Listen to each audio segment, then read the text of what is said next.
You're listening to Two Bobs, conversations on the art of creative entrepreneurship with David C. Baker and Blair Enns.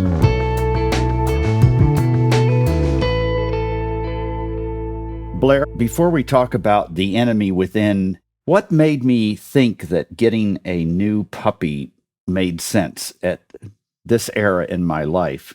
Oh, yeah. A puppy the size of a pony. Well, how's that going? Oh, it's going terribly. It's worse than a young child because this thing runs all around the house and shits everywhere, and it has really sharp teeth, and that neither of those things are true of young children. So this was a bad idea. And it's a Great Dane, right? It's a Great Dane, yeah. Weighing in at what? Well, it's going to be 175 pounds, we're told. Wow. It's 3 months old and weighs almost 40 pounds already. So Wow. It's just a matter of time before I'm living in a tent out in the front yard and the Great Dane is inside at the dining room table and my bed and the couch and everything. Picking up turds the size of human turds. Okay. All right. So the enemy within. If I could just summarize what I think you're going to talk about, and then you can spend the next 20 minutes correcting me. Yep.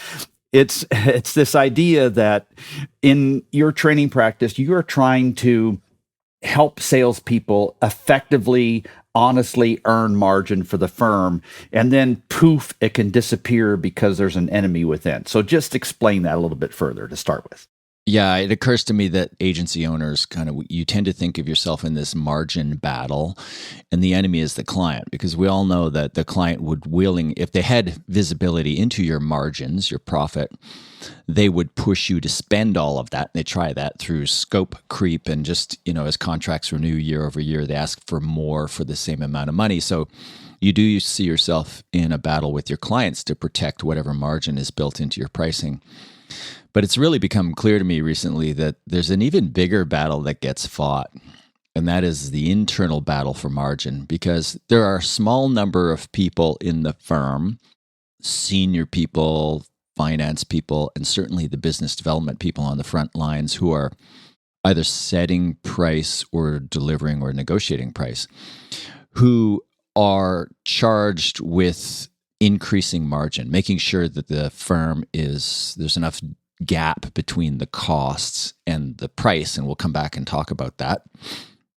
So there's a small number of people charged with increasing the margin or going out and getting as much margin as they can, but almost everybody else in the firm whose remit does not include increasing margin, their incentives are aligned to decrease margin. So you find yourself in this battle with your delivery team on one side and then a small army of people on the other side. Maybe it's just the business development person. Maybe it's business development and finance. In this struggle for margin, the small team is trying to create margin, and the big team ends up giving it away a few different ways for a couple of different reasons. Thus the term enemy within, or the phrase enemy within, that sometimes we can be our own worst enemy. So EOS comes up a lot. I hear about it from a lot of my clients. I'm sure you do too. A book that I've been hearing more and more about recently, I don't know why, it's called Profit First. We need to weave that into this discussion at some point, because profit isn't what's left over if you do everything right. It's what you protect as you do everything once the project has been accepted. And that fits a little bit with what you're talking about, right? That's exactly it. And there was a book, I forget who it was. It's called Pay Yourself First. And that's a principle that my father had tried to beat into me when I had my first jobs. And his point was take your savings off the top and put it away. And I was never very good at that. But now as a business owner for the last 20 years, that's something that we try to live by. And that's something that I think very few creative firms actually live by. This idea that you take your profit off the top or off the table first. And I use this term pot stash that was coined by a client of mine years ago. Pot, you can spell it with one T or two, but it's profit off the table. So this idea that we need to properly understand the distinction between cost and price, and we'll come back to that. And the difference between those two is profit, and you should identify that profit first and take it off the table, take it away from the delivery people, and do everything you can to make sure that they don't give it back through over-delivering. Well, So many thoughts are running through my mind. One of them is just an anecdotal story that I've actually run 7 or 8 times in the past, just putting a description of a job in front of 3 different groups of people and seeing how they approach what we should charge for this. One of them is project management minded people, account management minded people, and then principals. And invariably, principals were the ones who were pricing things the least, maybe because they had payroll in mind and they were afraid that they wouldn't be able to cover that or whatever. Before we get into some of the key points here, are you suggesting that in a well-run firm, the biggest, I guess, advocate for profit is the salesperson, or is it a team?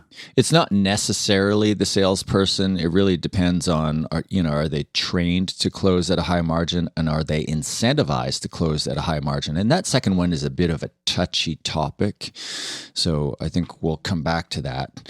There's always a force for increasing price within the firm. Sometimes it's the principal, although I want to come back to that. I'm not surprised that when you survey people by function, it's the principals who would price things lowest. That should surprise me, but it doesn't surprise me. Mm-hmm. We've talked a little bit before about centralizing the pricing function, and there are various levels of centralization. And so that's a whole can of worms. But generally speaking, I'm a fan of moving towards centralized pricing, if not totally centralized. So centralized means there's usually a small team. The worst is fully distributed pricing authority, where everybody on the front lines has authority to set price. You don't want that. So you want some level of centralization. It doesn't have to be fully centralized. So generally speaking, there's a small team. Sometimes in a small firm, it's a team of 1, and that person has pricing authority. So they're setting margin. And then the big mistake, I'll jump ahead a little bit here, the big mistake that they make, or that the organization, the firm makes structurally, that allows the delivery team to give away that margin, is they make that margin visible to the delivery team. And I think that's a mistake. So let's start this with some key points, and then we can move to, because I want people to understand exactly what you're talking about and see how, to what degree they can relate to it. And then we can talk about some solutions to these things. So what are the key points? Just lay those out for us. I'll reinforce the premise here. I'll tell you a story about, this is 20 years old now. I went to work in a business development role at an agency and was essentially building an office from the ground up in terms of a client base. And the first piece of business I landed was a really high margin. The client, and we were just going into a recession, and the client was saying to us, "You're twice as expensive as our last firm." So I was really proud. We positioned ourselves the right way in the sale. We had the inside track. We closed at a higher price, unseated the incumbent in this AOR advertising relationship. And I was really proud it was the first piece of business I'd closed. I was setting the bar high for how much margin I intended to bring the jobs in at. And then at some point later, somebody more senior to me made the observation, "Yeah, that account of yours, like it's not profitable." And I almost lost it. Mm-hmm. It drove me crazy that I'd easily set a record for the amount of margin built into an account. And what happened is, because everybody sees the price and everybody is free to a certain extent to bill time against that account, and we were heading into a recession and business across the firm was slow, people just spent more time on my sugar daddy account. And in the end, somebody had the temerity to say to me, "Yeah, Blair, your account isn't profitable." As if you were responsible for that? Yeah. And so that was an example of me, the salesperson, doing everything right. I probably made some mistakes, but largely doing everything right to bring in a piece of business with us positioned as the expert at high margin. And so you just imagine, okay, do that 2, 3, 4 times a year, and that's a really lucrative business. But in this case, it didn't translate to being a lucrative business at all. It translated to all of the margin being frittered away, to the point where somebody said, "Well, from an accounting point of view, it's actually not profitable." My response was, "Oh, then I guess I should resign the account." No. Yeah. Don't do that.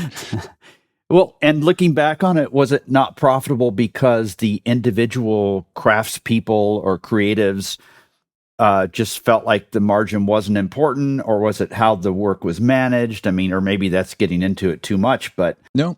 So there's a few issues there, and I think the biggest one is the first key point I want to talk about is this conflation of cost and price.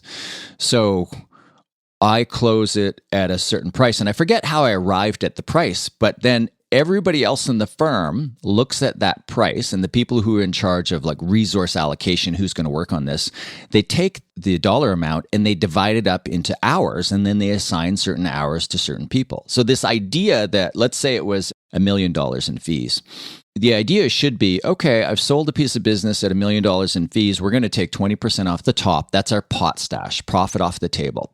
Now, there's $800,000 in time that we can assign to our people. And that's how we should be thinking about this. So there's two problems there. One is making the price, not just the price, but the margin visible to the delivery team and essentially putting it on the table for them to carve up however they wanted. But the other problem is just conflating cost and price.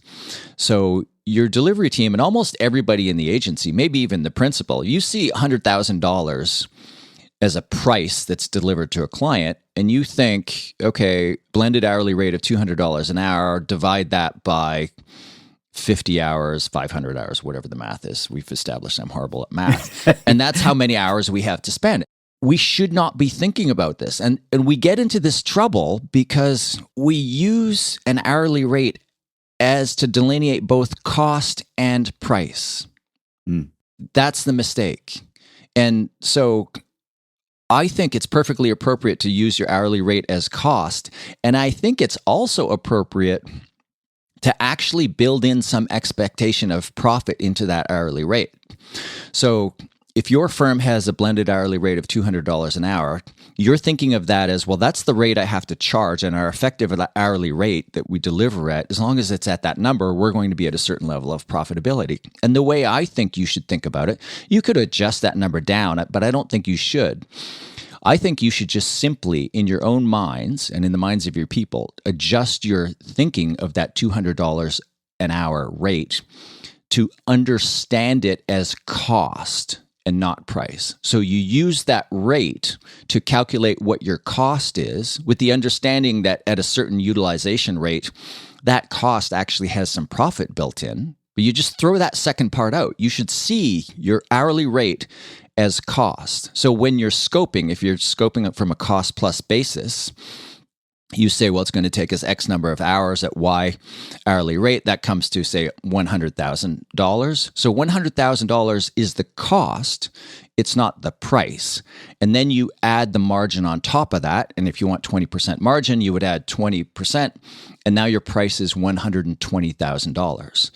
So the scoping people in this example, and this is an example of cost plus, and we can talk about it coming from the other way, look, value-based pricing. But the scoping people would understand that there is $100,000 in time to spend, that $20,000 that the person on the front line is adding. Maybe they're adding 50, maybe they're adding 5, maybe they're adding 200, whatever. It's their call based on whatever voodoo math that they're doing, what the market will bear, or the value that they're creating for the client. Whatever that add-on is that the business development person or the pricing people would add on, that should not be up for grabs for the delivery people to fritter away. You're listening to Two Bobs, conversations on the art of creative entrepreneurship.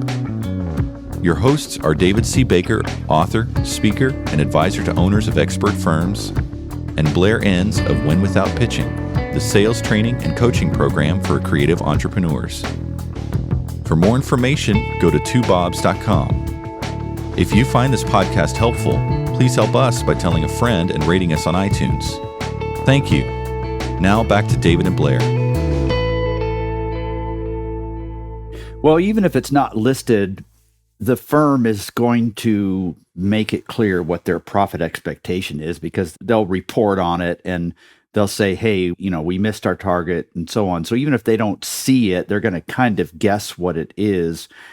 But Are employees really motivated by this idea of creating profit for the firm? You and I talk a lot about misaligned incentives, and both you and I really enjoy listening to economists think through markets and so on, and they're always talking about that too. But there really aren't that many incentives that would align an employee with thinking about profit. When I think about how an employee would react when they see a $100,000 job versus a $30,000 job, they're not excited at all about the fact that one represents more profit. They're excited about the fact that this is a bigger canvas we can paint on. We can do even bigger, better, more effective things. And seldom does profit even enter the picture, right? So are they really looking at that profit saying, oh, I can spend more? I'm not even sure they're thinking about that. Are you talking about the business development people, or are you talking about the delivery people? The delivery people, yeah. I'm not sure this is as black and white as I'm going to lay it out, but I'll say it first, then we'll back up. The delivery people don't really care about profit so much. Your point is they're interested in the size of the canvas, the number of hours, the amount of money they can spend on something so that they can do better work. And they're not so interested in how much money is left over at the end of the year for the owners of the business. Except for bonus time, right? So we should talk about incentives in a few minutes. Now, having said that generalization, I don't actually believe that's entirely true. And the reason I don't believe it's true is way back in the day, even before I'd closed the piece of business that I talked about earlier, at another agency, I had inherited an account, and it was quite a famous, highly visible account. And the terms of the relationship were negotiated before I got there. So I show up, I inherit this account, and I looked at what we weren't getting paid, and it was really striking. So the principal of the firm had decided that he wanted this account for the visibility. He had a relationship with the business owner. It was a professional sports team, and thought it would be a good kind of high visibility and fun account for our people to work on. But it was like low money and no margin. And I, over the short time I was there, ended up developing a pretty good relationship with the business owner. At some point, he said to me, I feel like your people aren't taking this account seriously. Like he was sensing some bad energy from us. He asked me a very direct question. I forget exactly how he phrased it, but I found myself speaking a truth at the same time I was realizing it. I said to him, you know what? If you would have told me this was the case beforehand, I would have said there's no way. But what I'm seeing is our people do not enjoy working on an account that is not profitable. There is a lot of pressure for them, and there's a little bit of resentment about how little we're being paid for this. And I said to him, that's just me speaking. And if you would have made this assertion to me a while ago, I would have said, there's no way. They're not feeling that. But I saw it, and I believe it's there even more broadly. So I want to agree with you generally that the delivery people aren't really interested in profit. But I've also seen it firsthand beyond that case where people don't like working on unprofitable accounts. Yeah. It's not a comfortable feeling to be working on something that is costing the firm money.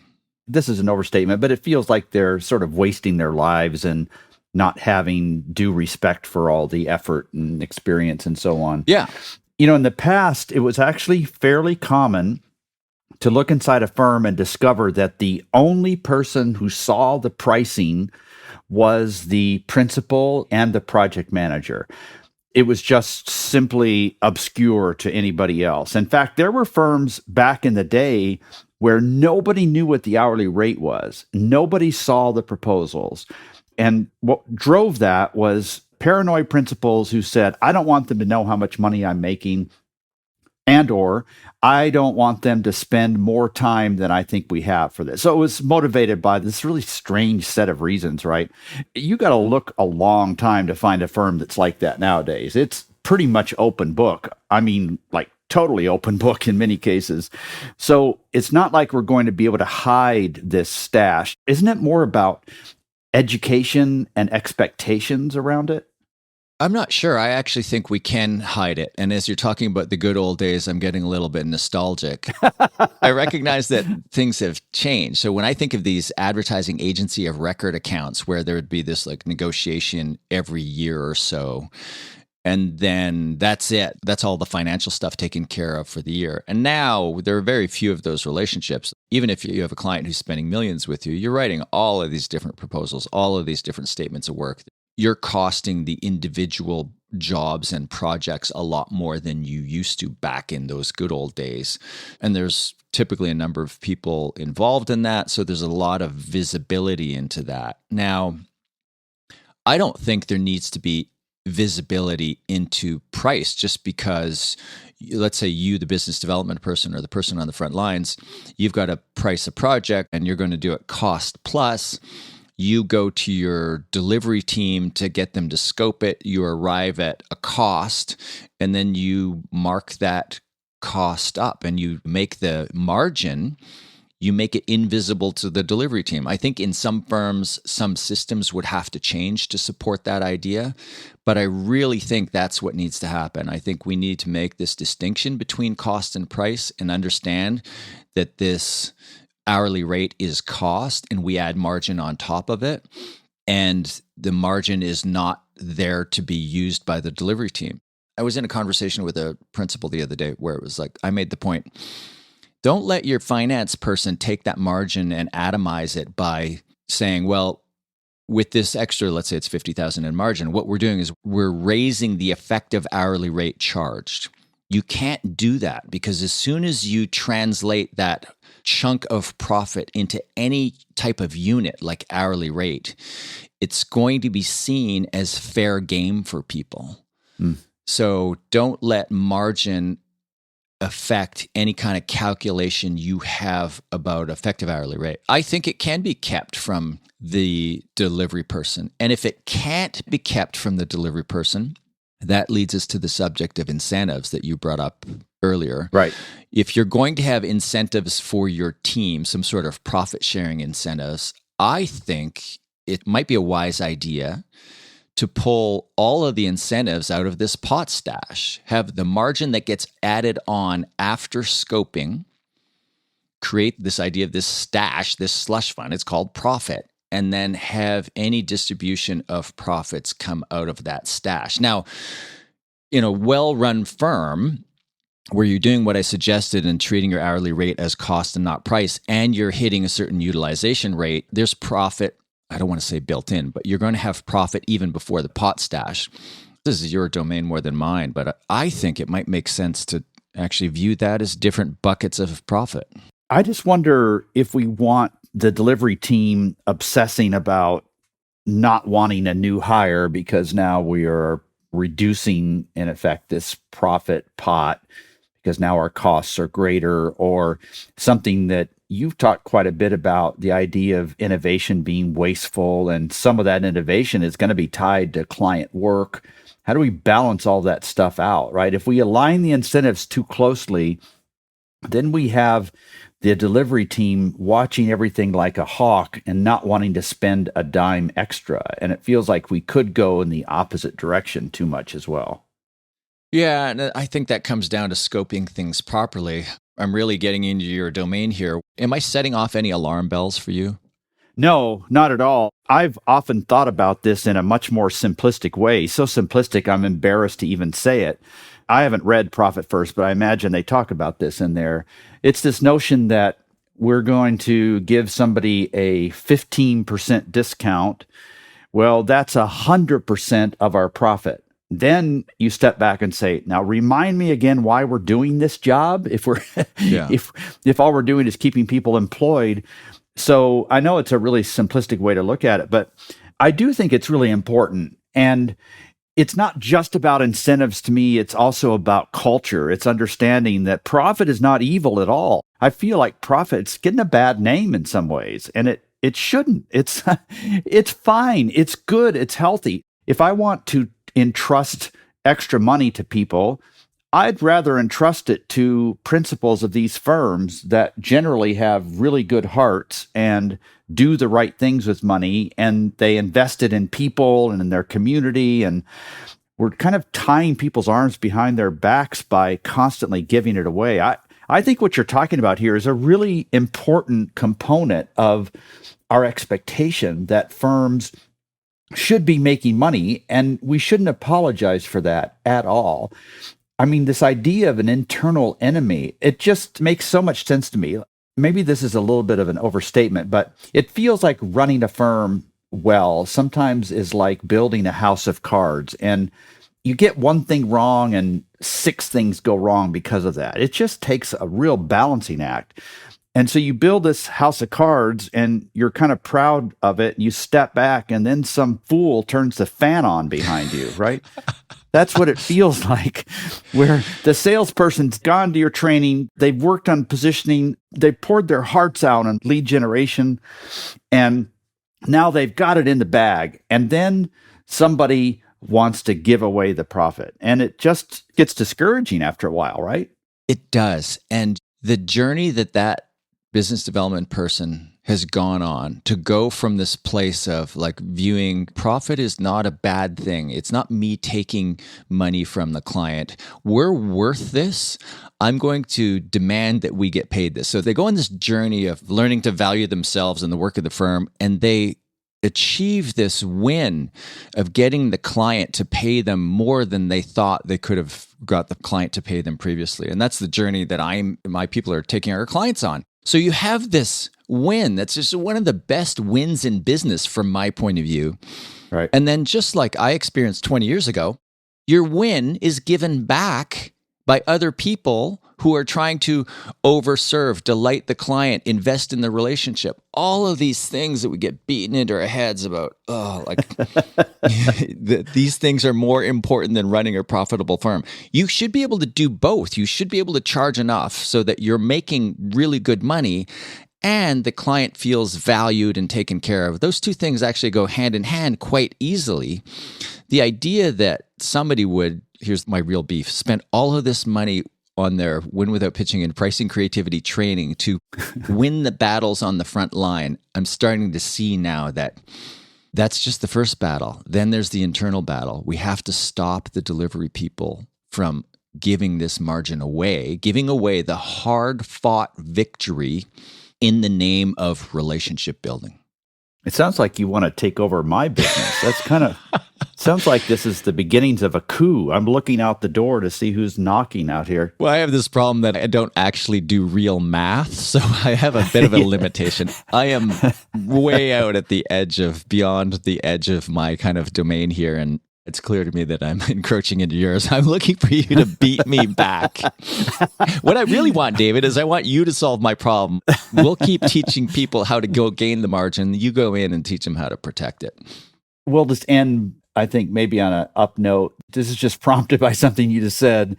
Like, here we are charged with doing really good work, keeping people happy, building a great culture, and making money. It's pretty amazing that principals, the people you and I serve, are able to do that year after year and not go crazy. And some of them do, but most of them don't. That's pretty amazing to balance all those things, isn't it? Yeah, it really is. And, these battles, I mean, what other battles would you rather be fighting in life? Yeah. They're fun. The fact that the salespeople are increasing margin, then it's being frittered away by others. That's a battle I'd like to take on in terms of, the battle that I want to fight in my business, because the margin's there. You just have to institute some policies, some systems to protect it. This has been a great discussion. Thank you, Blair. Yeah, thanks, David. Thank you for listening to Two Bobs with David C. Baker and Blair Enns. Subscribe and learn more at twobobs.com. That's the number 2, BOBS.com.